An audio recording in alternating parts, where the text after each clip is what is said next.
Искам да кажа само, че съм тук не защото оправдавам някой, а защото е извършено убийство. И това убийство трябва да се разследва, защото ако няма наказуемост, ще има и повторяемост.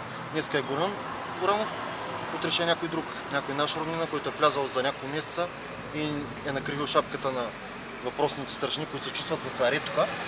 Но това статукво трябва да бъде разбито, защото вече не живеем в тоталитарен режим, където такива убийства да бъдат прикрити.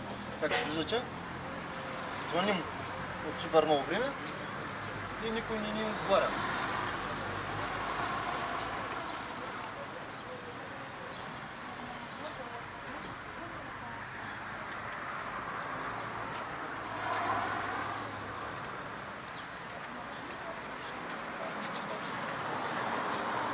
Искаме да говорим с началника на затвора. Ако може да му предадите.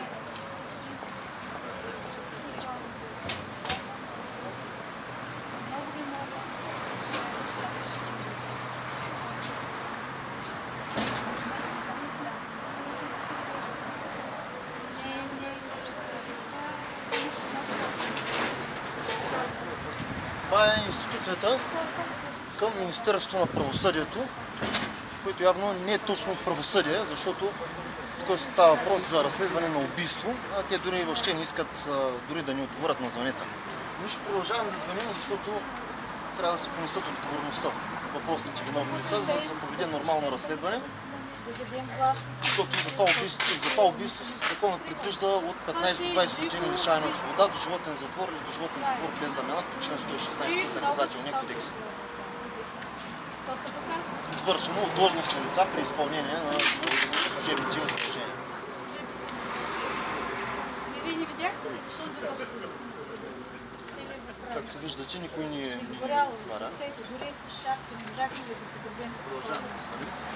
Четите на държавите, проби взема.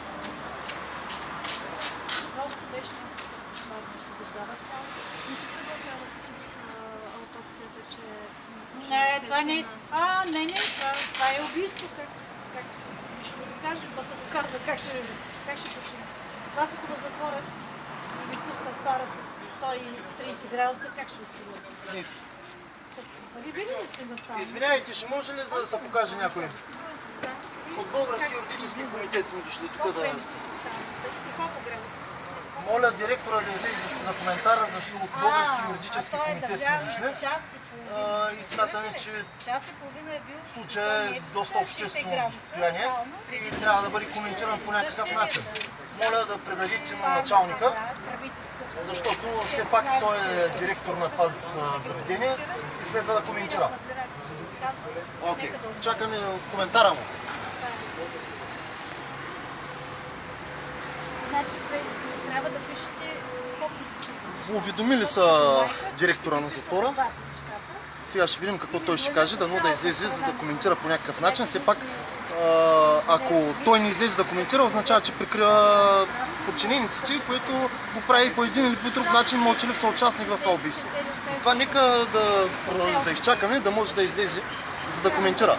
За сега, според мен, въпросният директор прикрива служителите, които са извършили тежко умишлено престъпление и той трябва да излезе, да изчисти името на тази институция, като и да предаде информацията какво се е случило и какво се случва в този затвор, защото ние не сме против директора, защото знаем, че той не е бил на смяна, когато се е случило това нещо, но въпросните служители трябва да бъдат дадени под отговорност, защото поне да бъдат разследвани, нека да се види какво се е случило.